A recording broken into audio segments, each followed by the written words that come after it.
Olha para a outra e fala com fé assim, segue o plano. Quantas vezes, eu não sei você, mas eu tenho um hábito de, todas as vezes que eu vou para qualquer lugar, eu boto o GPS. E aparentemente o GPS sempre me dá uma rota. Ele me dá um plano a ser seguido. Ele me dá um trajeto, ele me dá um caminho. Né? E você que é homem, eu acho que você vai concordar comigo, na maioria das vezes a gente gosta de inventar um outro caminho novo. Amém, gente? A gente fala assim, pô, acho que esse GPS não está bem calculado, né? Se ele está passando essa rota para mim, ele está passando essa rota para mim, para mais uns 10 no mínimo, com certeza. Então eu vou mudar de rota, né? Eu vou fazer o meu caminho, eu vou mudar o plano, eu vou mudar aquilo que provavelmente parece que está certo, mas nem está tão certo assim. Eu acho que dá para melhorar um pouco. Alguém já viveu essa realidade? Sim, né?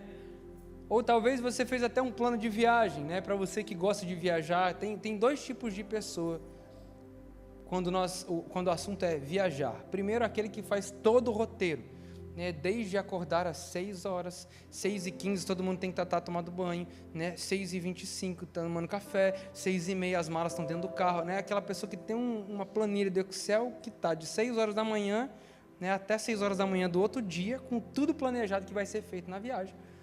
Né? E você tem raiva de quem muda, né, os seus planos, né? Não precisa levantar a mão se essa pessoa é você, ou você é outra pessoa, né? Que quando a gente acordar, a gente se arruma, né? Não tem pressa para a gente tomar banho, né? Pô, de preferência 2 horas de banho, né? É o dia que a esposa normalmente resolve lavar o cabelo, os maridos dão amém, né? Amém, glória a Deus, aleluia. Aí ela lava o cabelo, hidrata, seca, escova, enfim, né? E aí você projetou tudo, não estou dizendo que essa é a pessoa, sou eu, no caso, eu fui, acho, provavelmente, que a primeira opção, e aí a gente faz todo o projeto, faz todo o plano, e quando as coisas começam a sair do seu plano, normalmente, eu pelo menos, né, eu acabo me estressando, né? Mas, né, existem esses dois tipos de pessoas, essas duas realidades, quando o assunto é plano, quando o assunto é projeto. Ou, por exemplo, você é engenheiro, não sei se você trabalha aqui, né, com o quesito construção. Essa realidade não é uma realidade tão frequente aqui em Nova York, mais a galera da Flórida que trabalha com construção, mas se você trabalha em construção, ou já construiu a sua casa, né? Você faz um projeto, você faz um plano, e no meio do caminho sempre tem aquele, vamos mudar essa porta, né? Vamos mudar essa janela, vamos mudar esse piso, é só para testar, para ver se fica bom, e no caso não era para testar e acaba ficando, e aí você acaba mudando os seus planos no meio do caminho. Mas hoje eu vim falar para você de maneira muito simples. Eu queria que você prestasse atenção nisso que eu vou te falar agora. Segue o plano. Talvez para você seja difícil. Você é a pessoa que, eu não gosto de seguir muito plano. Eu gosto, na verdade, de dar uma mudadinha, porque as coisas, né, eu pelo menos escuto, né, da outra parte. Não, porque as coisas muito certinho não dá. Tem que ter um pouco de emoção, né? Segue o plano, irmão. Hoje eu falo para você, segue o plano. Para de tentar inventar aquilo que não está no projeto original. Quem já está entendendo o que eu estou falando aqui nessa noite? Pare de querer adaptar aquilo que o Senhor já falou. Pare de querer adicionar coisas que já foram deixadas para trás. Segue o plano.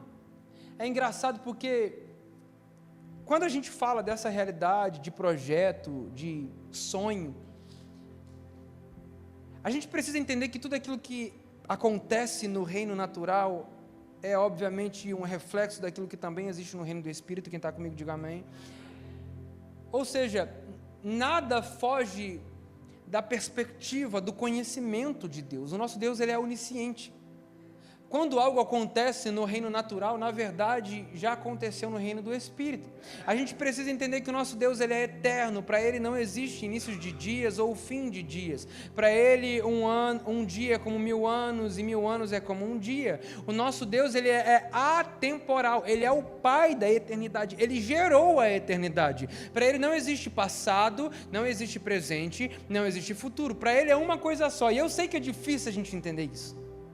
Porque quando a gente fala de tempo, como disse muito bem o Vitor, quando Deus libera uma palavra, no tempo que o Senhor está fazendo, Ele começa a trabalhar em nós várias realidades, ou é só em mim? Amém, só em mim, Felipe, glória a Deus. Em mim e você, que você levantou a mão. Se isso não acontece com você, mas normalmente Deus trabalha dessa maneira. Ele libera uma palavra, Ele faz uma promessa, Ele idealiza um projeto, e esse projeto é perfeito. Eu posso ouvir um amém? Esse projeto não falha, essa palavra não volta vazia. Isaías fala para mim e para você que essa palavra, nenhuma palavra que sai do trono de Deus, ela voltará vazia, todas elas cumprirão com o seu propósito. No meio do caminho, Deus libera a palavra, mas no meio do caminho a gente tenta constantemente adicionar realidades novas ao plano original. A gente vê isso de maneira constante, desde o jardim do Éden até os últimos dias, onde Jesus voltará para buscar a sua igreja. A mensagem sempre é a mesma, o Senhor passa uma direção, o Senhor dá um mandamento, o Senhor dá uma direção, uma visão, um projeto, e no meio do caminho, por algumas cargas d'água, a gente decide fazer o seguinte: não, isso aqui está muito tranquilo, isso aqui está muito calmo, eu acho que eu vou mudar o plano. Hoje eu vim falar para você, segue o plano. Quando o Senhor pensa acerca da igreja, a gente precisa entender que o Senhor tinha um projeto e um plano com a igreja. Nesses últimos dias, o Senhor tem me levado muito a entender o que de fato o Senhor espera da igreja de Cristo, de que de fato o Senhor espera do seu povo, dos seus discípulos, das suas testemunhas. Existe um tipo de povo, e o tipo de povo que Deus espera são testemunhas. Existe um tipo de busca, e o tipo de busca é a busca pela sua face. Existem realidades que fazem parte do plano original, como por exemplo, o Senhor fala para os seus discípulos em Atos capítulo de número 2, você pode ler na sua casa, mas Ele fala assim: olha só, vocês vão ser minhas testemunhas, e a palavra fala qual é a realidade da igreja de Atos. Eles viviam em oração e jejum, eles viviam em partir o pão, ou seja, isso fala sobre comunhão, e eles viviam no ensino, comunhão, oração e ensino. Oração mais comunhão, ensino de casa em casa. Comunhão, mais oração, mais ensino, templo. Comunhão, oração, mais ensino, milagre, pregação. Comunhão, mais oração, suprir de necessidades, eclésia. Essa é a igreja. Só que no meio do caminho, a gente gosta de mudar o plano. E a gente começa a adaptar isso. Eu estou falando para você de realidades que a gente vê dentro da igreja de Atos, dentro da igreja da Galácia, que é o texto que eu vou usar com você hoje, dentro da igreja de Corinto, dentro das igrejas do dia de hoje, mas principalmente dentro da nossa vida. O que eu vou aplicar aqui para você e para mim nessa noite, talvez você fale assim: não, mas isso aqui é direcionado para uma igreja. Mas eu te pergunto, quantas e quantas vezes o Senhor te deu um plano, o Senhor te deu um projeto que era perfeito, que era agradável, que era bom, porque a vontade dele, segundo Romanos 12, capítulo de número 12, versículo de número 2, fala que mudem a vossa mente, transformai-vos a vossa mente para que vocês sejam capazes de experimentar qual seja a vontade de Deus, que ela é boa, ela é perfeita e ela é agradável. Não são três coisas, a vontade do Senhor ela é boa, perfeita e agradável. Ou seja, à medida que o Senhor faz planos para nós, os seus planos para nós, eles são bons, eles são perfeitos e eles são agradáveis. Mas na maioria das vezes, eu e você queremos mudar o plano original. Hoje eu vim falar para você, segue o plano. Segue o plano. Gálatas, capítulo de número 1. Eu vou usar duas cartas aqui para você. Na verdade uma carta e um registro dos apóstolos. Mas Gálatas, capítulo de número 1. Verso de número 1, a gente vê o apóstolo Paulo escrevendo à igreja da Galácia, no ponto da Frígia, dizendo para eles: Paulo, apóstolo enviado, não da parte de homens, nem por meio de pessoa alguma, mas por Cristo e por Deus Pai, que o ressuscitou dos mortos, e todos os irmãos que estão comigo, as igrejas da Galácia. E ele começa a dizer: a vocês graça e paz da parte do nosso Senhor e Pai de Jesus Cristo. que se entregou a si mesmo por nossos pecados a fim de nos resgatar desta presente era perversa, segundo a vontade de nosso Deus Pai, a quem seja a glória, para todo sempre. Amém? Verso de número 6, Paulo começa uma verdade que parece óbvia, mas o óbvio não é óbvio até ser dito, principalmente dentro de uma igreja. Posso ouvir um amém? Verso de número 6. Admiro-me de que vocês estejam abandonando tão rapidamente aquele que os chamou pela graça de Cristo para seguirem um outro evangelho. Ele diz que na realidade não é evangelho. O que ocorre é que algumas pessoas estão perturbando, querendo perverter o evangelho de Cristo, mas ainda que nós, Paulo está falando dele, ainda que nós, Paulo ou os apóstolos, ainda que nós, ou um anjo dos céus, pregue um evangelho diferente daquele que pregamos a vocês, que seja amaldiçoado. Irmão, presta atenção nisso em nome de Jesus. Sabe o que Paulo está dizendo? Fala assim, cara, o que vocês estão fazendo? Eu não sei se você sabe, mas a discussão dessa carta, e se você ler, eu não tenho como ler toda ela com você, mas se eu fosse você, pega a sua Bíblia, vai lá, faz umas marcações naquilo que te chama a atenção. Mas o que a palavra deixa muito bem claro é que tem coisa acontecendo no meio que não faz parte mais daquilo que Jesus esperava. Existia um povo antes de Jesus que vivia pela lei e a lei era incapaz de suprir a necessidade deles. Quantos e quantos sacrifícios seriam necessários e jamais seriam suficientes para pagar o preço que apenas Jesus pagou? Jesus pagou um preço, Ele deu destino, Ele nos libertou, nos tirou do império das trevas, nos levou para o reino da sua maravilhosa luz, nos deu um destino, nos deu um novo nome, nos deu agora acesso à presença do Pai. Quem está comigo aqui nessa noite, nos fez herdeiros e co-herdeiros com Ele. Esse é o Evangelho, essa é a mensagem. Paulo está dizendo, ainda que um outro anjo venha ministrar isso para vocês, está errado. Não é isso. Não existe um outro evangelho. Por que vocês estão tentando colocar realidades antigas? O grande fator dessa realidade é que eles estavam querendo fazer a circuncisão nos gentios. O entorno dessa carta gera em outras também realidades, mas o que Paulo está dizendo é, cara, vocês querem trazer usos e costumes da velha aliança para algo novo que o Senhor está fazendo. Em outras palavras, vocês estão querendo mudar o plano original. Vocês estão querendo adaptar aquilo que Deus falou que não é mais para fazer. Sabe o que a religião faz? Sabe o que a religiosidade faz? Trazer coisas do passado para tentar colocar no teu futuro.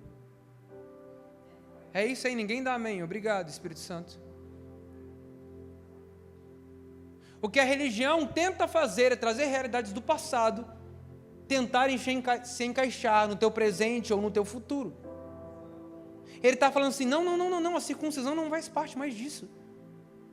Por que vocês estão tentando fazer com que eles vivam coisas que não faz mais parte? Não é isso que Jesus falou, não era o evangelho e mais alguma coisa, e mais outras coisas, e mais uma adaptaçãozinha, não faz uma curva para cá, faz uma outra para lá, muda a igreja para esse jeito, muda o povo do outro, faz assim, faz assado, não existe um outro evangelho. Segue o plano original, porque o plano original é perfeito, ele é bom, ele é agradável, ele não falha. Quem está comigo nessa noite em nome de Jesus? Ele está dizendo, segue o plano, para de mudar aquilo que eu já estabeleci. Só que sabe o que é engraçado? A gente está vendo Paulo falando à igreja, dizendo primeiro, não tem outro evangelho. Mais para frente, ele começa a dizer sobre realidades das obras. Não, se eu tentar cumprir a lei, então quer dizer que eu vou ser justificado. É isso, né, Paulo? Não é isso. Só que não só a igreja estava vivendo isso, e aqui começa a ficar embaçado. Porque se você pega o que de fato acontece, verso de número 11. Irmãos, quero que saibam que o evangelho por mim anunciado não é de origem humana. Não recebi de pessoa alguma, nem me foi me ensinado. Ao contrário, eu recebi de Jesus Cristo por revelação. Vocês ouviram qual foi o meu procedimento no judaísmo, como perseguia com violência a igreja de Deus, procurando destruí-la. Quem está entendendo o que eu estou lendo aqui nessa noite, irmão? No judaísmo, eu superava a maioria dos judeus da minha idade e era extremamente zeloso das tradições dos meus antepassados, mas Deus me separou desde o ventre materno e me chamou por sua graça, quando lhe agradou revelar seu Filho em mim, para que eu anunciasse entre os gentios. Não consultei pessoa alguma, tampouco subi a Jerusalém para ver que aqueles que já eram apóstolos antes de mim, mas de imediato parti para a Arábia e voltei outra vez a Damasco. Depois de 3 anos, quantos anos? 3 anos. Presta atenção nisso. Depois de 3 anos, subi a Jerusalém para conhecer Pedro pessoalmente, estive com ele durante 15 dias. Não vi nenhum dos outros apóstolos, a não ser Tiago, irmão do Senhor, o escritor do livro de Tiago. Quanto ao que escrevo a vocês, afirmo que diante de Deus, não minto, a seguir fui para a região da Síria e da Cilícia, e não era pessoalmente conhecido pelas igrejas da Judéia que estão em Cristo, apenas ouviam dizer: cara, isso aqui é demais. Aquele que antes nos perseguia, agora está anunciando a fé que outrora procurava destruir. Cara, esse é o Evangelho. O que Paulo está dizendo é: eu era o perseguidor desse Evangelho. Por que vocês agora estão tentando mudar essas realidades? Por que vocês estão tentando adaptar o plano de Deus para a vida de vocês? Por que vocês estão tentando colocar julgos que o Senhor já tirou da vida de vocês? Por que você está querendo tomar decisões que não fazem parte mais daquilo que o Senhor tem para você? É tão verdade isso, porque Paulo está dizendo aqui, verso de número 1 do capítulo de número 2, 14 anos depois, e você fica reclamando do processo de 2 dias na sua vida. 3 mais 15 mais 14 anos. Você acha que Paulo foi levantado do dia para a noite, irmão? Não, não foi do dia para a noite, nada do dia para a noite, irmão. Se fosse do dia para a noite, Paulo com certeza não seguiria o plano perfeito. Mas Paulo entendeu: eu preciso ir de novo. Eu preciso aprender, eu preciso ter revelação, eu preciso entender aquilo que o Senhor tem para mim, eu preciso entender qual é o plano. E Paulo já escreve aqui: desde o ventre materno eu tinha sido escolhido, mas até o dia que o Senhor me encontrou, eu era aquele que perseguia a igreja. Agora o meu testemunho é aquele que perseguia. Eu não sou conhecido entre os outros, as pessoas só me conhecem como aquele que perseguia a igreja e agora morre por essa causa. Isso é Paulo pregando sobre o Evangelho. É isso que acontece. Paulo está dizendo assim: ei, 14 anos depois, subi novamente a Jerusalém, desta vez com Barnabé, levando comigo também Tito. Só que o que acontece, irmão? É pesado agora, olha só. Fui para lá por causa da revelação, expus diante deles o evangelho que prego entre os gentios, fazendo, porém, em particular, aos que pareciam mais influentes para não correr ou ter corrido inutilmente, mas nem mesmo Tito que estava comigo foi obrigado a circuncidar-se, apesar de ser grego. Essa questão foi levantada porque alguns falsos irmãos infiltraram-se no meio de alguns para espionar a liberdade que temos em Cristo Jesus e nos reduzir à escravidão. Sabe o que Paulo está dizendo? Deixa eu traduzir para você, em outras palavras. Cara, o Senhor te fez livre, livre do pecado, livre da acusação, livre do jugo, livre da acusação, você é livre. Mas quando você começa a mudar o plano, quando você começa a adaptar ou colocar coisas a mais, aquilo que era liberdade, agora começa a se tornar escravidão de novo. Não, é isso aqui e mais algumas coisinhas a mais. Não, você tem que fazer isso e mais algumas coisas a mais. Irmão, deixa eu falar algo para você. Quem convence é o Espírito Santo.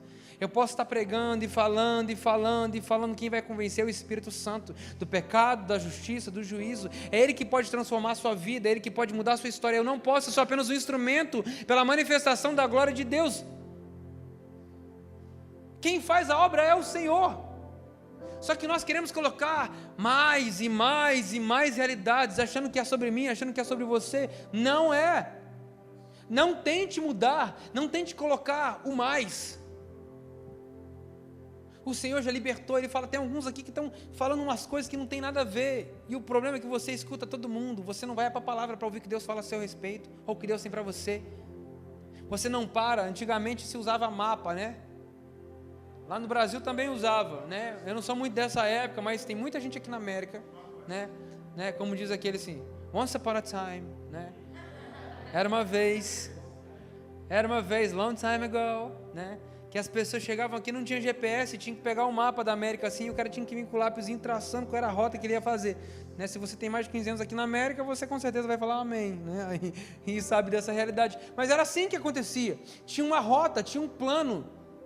Era como se Deus tivesse feito, não, Ele fez um justo e verdadeiro caminho, feito não por mãos humanas, mas pelo próprio Cristo, por seu sangue, que Ele diz, eu sou o caminho, eu sou a verdade, eu sou a vida, esse caminho foi Ele que fez com o seu sangue. O problema é que a gente quer pavimentar a coisa que foi feita com sangue. O caminho é feito de sangue e não de mãos humanas. O plano é feito por Ele, não por aquilo que você pode fazer. Quando a gente entende o plano, a gente se submete ao processo. Quando a gente entende o desejo, a gente é capaz de abrir mão das nossas vontades. Hoje eu falo com você, segue o plano, irmão. Não muda. Para de tentar mudar. Para de tentar adaptar. O que estava acontecendo é que eles estavam começando a falar, tem que circuncidar de novo. Não, esse negócio que só Jesus é suficiente, pela graça vocês são salvos. Não, isso tem coisa a mais. Isso é pouca coisa. Não é suficiente. It is not enough. Não é suficiente. Paulo está dizendo assim, não, gente, é suficiente sim. Foi esse Cristo que me tocou. Foi esse Cristo que me resgatou. Através dele eu tenho tocado pessoas, eu tenho feito o meu ministério. Eu vim aqui para mostrar para vocês que esse evangelho é verdadeiro. O Senhor tem revelado, o Senhor tem curado, o Senhor tem transformado, o Senhor tem manifestado dons, sinais e maravilhas no nosso meio, porque grandes coisas o Senhor faz por meio do seu plano perfeito. Não mude o plano, segue o plano. E a palavra fala, não nos submetemos a eles nem por um instante, para que a verdade do evangelho permanecesse com vocês. Quanto aos que pareciam influentes, o que eram então, não faz diferença para mim. Deus não julga pela aparência, tais homens influentes não me acrescentaram nada. Ao contrário, reconheceram que a mim havia sido confiada a pregação do evangelho aos incircuncisos, assim como a Pedro aos circuncisos. Pois Deus, que operou por meio de Pedro como apóstolo aos circuncisos, também operou por meu intermédio para com os gentios, reconhecendo a graça que me foi concedida. Presta atenção nisso. Tiago, Pedro e João, tido como colunas, estenderam a mão direita a mim e a Barnabé em sinal de comunhão. Eles concordaram em que deveríamos nos dirigir aos gentios e eles aos circuncisos. Somente pediram que nos lembrássemos dos pobres, o que me esforcei para fazer. O que está acontecendo é que Deus tinha um plano perfeito, a igreja de Atos estava vivendo realidades sobrenaturais. Deus já agora tinha levantado Paulo em Atos capítulo de número 9, essa história é contemporânea, você sabe disso. Mas a palavra fala que Deus levanta Paulo, Deus encontra Paulo, essa realidade acontece, muita coisa acontece, 14 anos depois ele volta, encontra com os discípulos, eles chegam a um determinado consentimento. Cara, verdadeiramente, você foi chamado para levar o evangelho. Deus tem um plano para você, por isso, Paulo, segue o plano. Segue o plano que Deus tem para você. Imagina se por algum momento Paulo decide alterar o plano de Deus para a vida dele. Ser influenciado talvez pela ideia de alguns. Porque ele fala assim, não, o Senhor me chamou para uma obra. O Senhor te chamou para uma obra.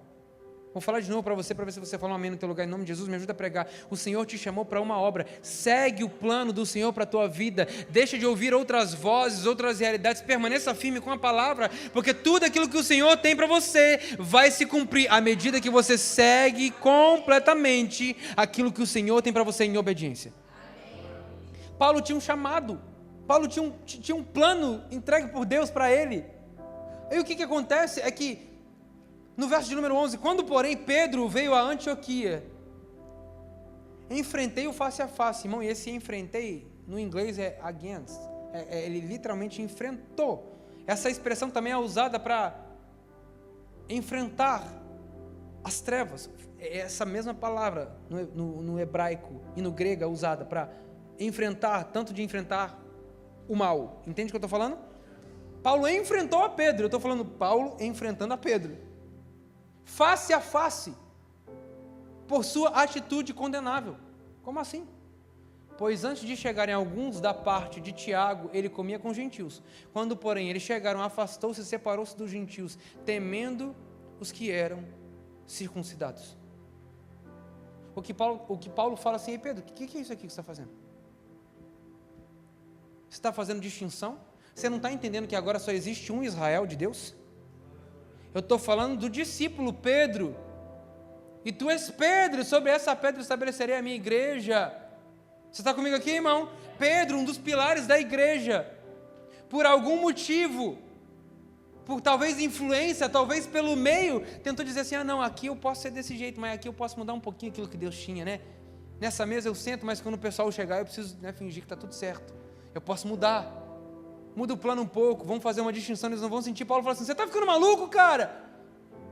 Não foi isso que Deus falou. Pedro, a gente senta na mesma mesa, a gente vive a mesma realidade, não existe mais distinção. O Senhor tem um plano para você, mas o Senhor tem um plano para mim, assim como o Senhor tem um plano para eles, mas todos nós estamos submetidos à vontade do Senhor. Todos nós precisamos seguir o plano de Deus para a nossa vida. Irmão, segue o plano em nome de Jesus.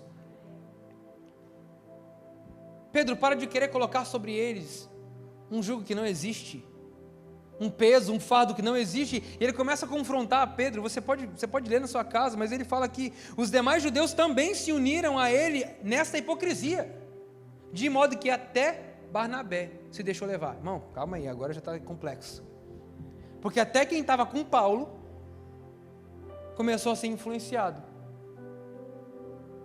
Não, acho que Paulo, não é assim não, Paulo, né?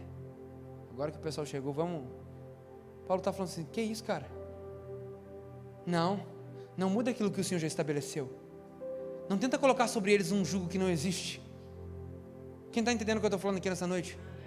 Parece algo simples que Paulo está falando para uma igreja, mas Paulo está dizendo para uma liderança, mas que é o reflexo de uma igreja, é o reflexo de um povo. Quantas e quantas vezes o Senhor já liberou realidades, já colocou você em novas estações, mas você ainda assim quer trazer lá de trás coisas que o Senhor já te libertou para o teu presente. Religiosidade é tentar trazer coisas do passado para que elas tentem se encaixar no seu presente ou seu futuro. Não vai caber, não vai servir. Paulo está dizendo assim: essa atitude sua é reprovável, Pedro. Tem noção disso, irmão? Aonde você quer chegar com isso, pastor? Eu quero chegar aqui quantas e quantas vezes o Senhor tem estabelecido planos perfeitos, maravilhosos para nós, mas por algum motivo, às vezes pela nossa religiosidade, às vezes pelo nosso achismo, às vezes pela nossa falta de interpretação, falta de busca, falta de oração, falta de entendimento, a gente começa a mudar o plano que o Senhor tem para nós. Imagina se Paulo escuta os outros dizer: Paulo, na verdade eu não acho que o Senhor chamou para os gentios, não. Provavelmente eu e você não teríamos essas cartas maravilhosas. Quantas e quantas pessoas foram atingidas pelo ministério de Paulo, porque ele decidiu seguir o plano que o Senhor tinha para ele? Quantas e quantas pessoas vão ser impactadas e transformadas pelo plano que o Senhor tem para você, irmão? Segue o plano dele, para de tentar mudar aquilo que o Senhor já estabeleceu. Está difícil, eu vou mudar, não muda! Não muda. Paulo foi perseguido, Paulo foi abandonado, Paulo foi para a prisão. Em 1 Timóteo, capítulo 19, verso de número 20, ou melhor, 1 Timóteo 2, 19 e 20, a gente vai ver exatamente isso. Ele fala para a igreja: olha, eu quero brevemente que Timóteo chegue. Mas sabe onde é que Paulo estava escrevendo essa carta? Na prisão, Filipenses 2, 19 a 21. Estava lá, na prisão, preso. Mas ele tinha entendido: eu tenho um plano. E esse plano não é meu. Esse plano vem do Senhor para mim. Por isso, irmão, quero dizer para você em nome de Jesus, nesse culto fé, que você veio para cá para receber uma palavra de fé, então deixa eu liberar essa palavra de fé sobre a tua vida. O Senhor tem planos e planos maravilhosos para a sua vida, mas você precisa seguir aquilo que o Senhor tem colocado. Segue o plano. Plano que você muda não é o plano de Deus. Plano que você adapta não é o plano de Deus. É isso, não tem amém? Obrigado, Espírito Santo. É difícil ouvir isso, pastor, é difícil ouvir isso, irmão, mas quando você muda o plano, deixa de ser o plano de Deus. Está difícil, vou tirar o pé. Está difícil, eu vou ceder. Acho que não era bem assim que Deus... Acho que eu estava doido quando Deus falou comigo. Deus estava emocionado naquele dia. Eu não estava escutando, Deus estava muito emocionado. O céu estava...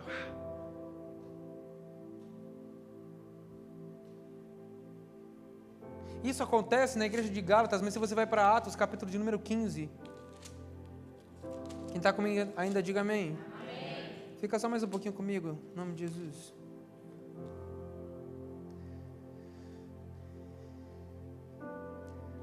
O concílio de Jerusalém, Atos, capítulo de número 15, o que estava acontecendo era essa mesma realidade em Jerusalém. Eles estavam dizendo, não, precisa circuncidar, não, precisa fazer isso, precisa fazer aquilo. A palavra vem dizer para mim, presta atenção em nome de Jesus. Quem está comigo, diga amém. Alguns homens desceram da Judéia, Antioquia, e passaram a ensinar aos irmãos, se vocês não forem circuncidados conforme o costume de Moisés, não poderão ser salvos. Isso levou Paulo e Barnabé a uma grande contenda e discussão com eles. Paulo era meio estressadinho, né, gente? Aleluia, glória a Deus, dá para ver aqui, né? Será que é mania de Paulo, Deus? Meu Deus, liberta. Assim, Paulo e Barnabé foram designados com outros para irem a Jerusalém tratar da questão com os apóstolos e com os presbíteros. A igreja os enviou e, ao passarem pela Fenícia e por Samaria, contaram como os gentios tinham sido convertidos. Presta atenção nisso, irmão. Essa notícia alegrava muito a todos os irmãos.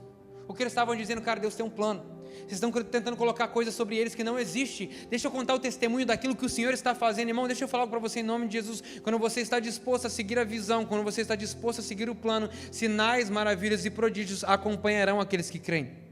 Vou falar de novo para você, será evidente os frutos que você carrega mediante a palavra que você está disposto a obedecer. Quem está entendendo o nome de Jesus? Paulo está dizendo assim, ei, muita coisa está acontecendo, deixa eu contar na verdade o que Deus está fazendo através da nossa vida, como o Senhor tem convertido, como o Senhor tem feito sinais, maravilhas, prodígios grandes feitos.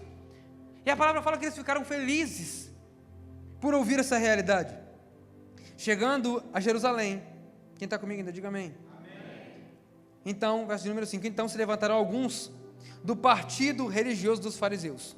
Do partido religioso, parece partido político, né, irmão? Partido religioso dos fariseus que haviam crido e disseram, é necessário circuncidá-los e exigir deles que obedeçam à lei de Moisés. O que Cristo faz é libertar. O que a religiosidade faz é tentar colocar sobre você um jugo que não cabe mais para você. Paulo não está falando de libertinagem, até porque em Gálatas, o que ele falou? Eles estão mandando alguns aqui no nosso meio para ver que liberdade de Cristo é essa. Irmão, você é livre para adorar. Vou falar de novo, você é livre para adorar, irmão. Nessa casa você pode levantar a mão, você pode dar glória a Deus, você pode marchar, você pode profetizar, você pode fluir nos dons. Você está aqui para viver a totalidade da promessa do Senhor. O que estava acontecendo, não, isso aqui não está muito legal. Toda vez que a gente tenta controlar aquilo que Deus está fazendo, irmão, a gente deixa de seguir o plano original. Você não precisa controlar. Quem tem que controlar é Deus. Por isso, irmão, eu fico muito tranquilo quando eu vejo realidades aqui no nosso meio e eu creio que muita coisa vai acontecer. E muita gente me pergunta, pastor, você não fica preocupado? Poxa, mas e se a pessoa ali falar? E se o outro levantar? E se o outro começar a entregar uns negócios que não foram muito de Deus? Deixa eu falar algo para você em nome de Jesus, a igreja é dele. Acho que você não entendeu, não. Se ele não fizer, eu não posso fazer nada. O maior interessado em proteger a sua noiva, em proteger a sua igreja, em impedir que falsos profetas sejam levantados no meio do povo é o Senhor. O que cabe a nós é dobrar os nossos joelhos e falar, Senhor, me mostra qual é o seu plano, me mostra qual é o seu projeto, me mostra qual é o seu propósito, porque eu estou disposto a viver ele todos os dias da minha vida. Por isso, irmão, eu não me preocupo, porque o Senhor que levanta é o Senhor que sustenta. Se o Senhor tiver, o Senhor testifica. Se o Senhor não tiver, ele derruba. Por isso que eu levanto a mão e falo assim, faça a tua vontade, ó Deus, no nosso meio. A casa é dele, o povo é dele. O plano é dele, o plano não é seu. Se você ainda tentar adaptar, não vai dar certo. Se você mudar, o plano deixa de ser de Deus. Irmão, só segue o plano. E eles começam a dizer, não, esse povo aqui, eu acho que não é bem assim, eu vou correr aqui em nome de Jesus, fica comigo ainda. Depois de muita discussão, Pedro levantou-se e dirigiu-se a ele: irmãos, vocês sabem que há muito tempo Deus me escolheu dentre vocês, para que os gentios ouvissem de meus lábios a mensagem do evangelho e crescem. Você lembra do que Pedro está dizendo? Cornélio, você lembra disso? Foi o que aconteceu? Deus, que conhece os corações, demonstrou que os aceitou, dando-lhes o Espírito Santo como antes nos tinha concebido. Ele não fez distinção alguma entre nós e eles, visto que purificou os seus corações pela fé. Então, por que agora, irmão, olha isso aqui, verso de número 10, isso aqui. Então, por que agora vocês estão querendo tentar a Deus, pondo sobre os discípulos um jugo que nem nós, nem nossos antepassados conseguiram suportar? Deixa eu mudar esse texto um pouquinho para você, para fazer sentido. Por que você está tentando colocar na vida dos outros e talvez na sua própria vida aquilo que nem seus antepassados e outras pessoas tentaram, e nem outras pessoas que tentaram conseguiram viver aquilo que o Senhor tinha colocado? Você está colocando um jugo que o Senhor não colocou mais. Por que você quer? Não, esse aqui, bota nele. Pedro está dizendo assim: não, Deus já demonstrou o seu poder. Deus já mostrou que aceitou eles, derramando sobre eles também o Espírito Santo. Por que vocês estão tentando colocar sobre eles um jugo que nem nós, Pedro está dizendo que nem nós, nem nossos antepassados conseguimos suportar? De modo nenhum, cremos que somos salvos pela graça, de modo que o nosso Senhor Jesus Cristo, assim como eles também. Toda a assembleia ficou em silêncio. Como é que fala alguma coisa, gente? Enquanto ouvia Barnabé e Paulo falando de todos os sinais e maravilhas que por meio deles Deus fizera entre os gentios. Em outras palavras, irmão, depois você lê esse texto em casa, vê o que dá o resultado disso. O resultado disso é claro que o plano do Senhor segue o original. Assim como o Senhor fez na igreja da Galácia, fez na igreja de Jerusalém, fez em todas as igrejas a qual Ele levantou, quando eles entenderam que eles precisavam voltar ao plano original, quando eles precisavam voltar ao plano que o Senhor já tinha estabelecido. Aonde a gente se perdeu? A pergunta que eu faço para você hoje é: aonde você se perdeu no plano que Deus tinha para você? Aonde você deixou de acreditar na palavra que Deus liberou? Aonde foi que você começou a adaptar e talvez na reforma do seu apartamento, você começou a dizer: não, troca essa janela, não está legal. Eu acho que o cara que estava projetando isso aqui não estava muito inspirado no dia. Ou não, muda isso aqui, porque isso aqui talvez para a minha realidade nunca vai acontecer. Bota algo mais barato, bota algo mais simples de acontecer. Muda essa palavra porque essa aqui é demais para mim. Aonde foi que você começou a mudar o plano original? Onde foi que você começou a tentar adaptar, colocar jugo e coisas que o Senhor já liberou do seu passado, tentando trazer de volta para o seu presente ou para o seu futuro? O que o Senhor fala para essa igreja, fala para a igreja da Galácia, fala para a igreja de Corinto, e para a igreja de Romanos, e todas as outras igrejas. Por que vocês estão tentando mudar o plano que eu tenho para vocês? Você sabe o que acontece em Apocalipse capítulo 2, Deus fala: ei, eu conheço as suas obras, eu conheço o seu amor, mas volta da onde você caiu, volta, você perdeu o primeiro amor, volta, você começou a mudar a realidade, volta para o plano original, segue o plano, não muda aquilo que eu tenho para você. O que eu tenho para você é perfeito, o que eu tenho para você é grande, o que eu tenho para você é extraordinário. Quem está crendo aqui nessa noite em nome de Jesus, o que eu tenho para você é inabalável, o que eu tenho para você não vai falhar, o que eu tenho para você tem um tempo específico, o que eu tenho para você, eu libero, eu sustento. O que eu tenho para você é perfeito, porque é o meu plano. Segue o plano, segue o plano, irmão, segue o plano, irmão. Talvez você chegou aqui nessa noite e falou assim, você já imaginou, talvez até você já tentou começar a mudar algumas coisas no plano original. Se você está sorrindo, eu vou virar de costas para não achar que é para você, né? Talvez você chegou aqui, antes de entrar nesse culto, você já começou a mudar algumas coisas no plano original. Você já começou a não, pera, mas Deus te ama tanto, irmão, que te trouxe aqui para ouvir isso. Segue o plano, permanece fiel. Quanto tempo vai demorar? Não sei.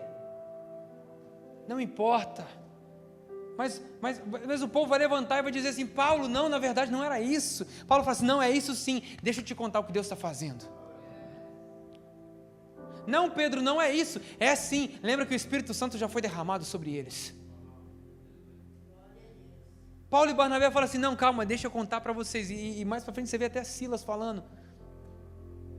João Marcos, olha, Deus tem feito coisas extraordinárias no nosso meio, porque nós decidimos seguir o plano perfeito de Deus para a nossa vida. Se você está tentando mudar a rota, irmão, não muda a rota. Não muda a rota. Seu caminho parece bom, seus sonhos parecem legais, seus projetos parecem... Mas nada se compara àquilo que Ele pode fazer. Você está entendendo o que eu estou falando com você nessa noite? Se coloca de pé em nome de Jesus. Deixa eu selar esse momento. Com seus olhos fechados, suas mãos sobre o seu coração.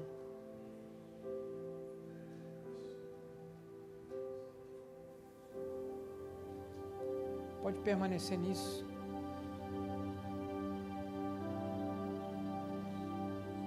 Obrigado, Jesus. Será que você pode agradecer ao Senhor por essa noite, por essa palavra?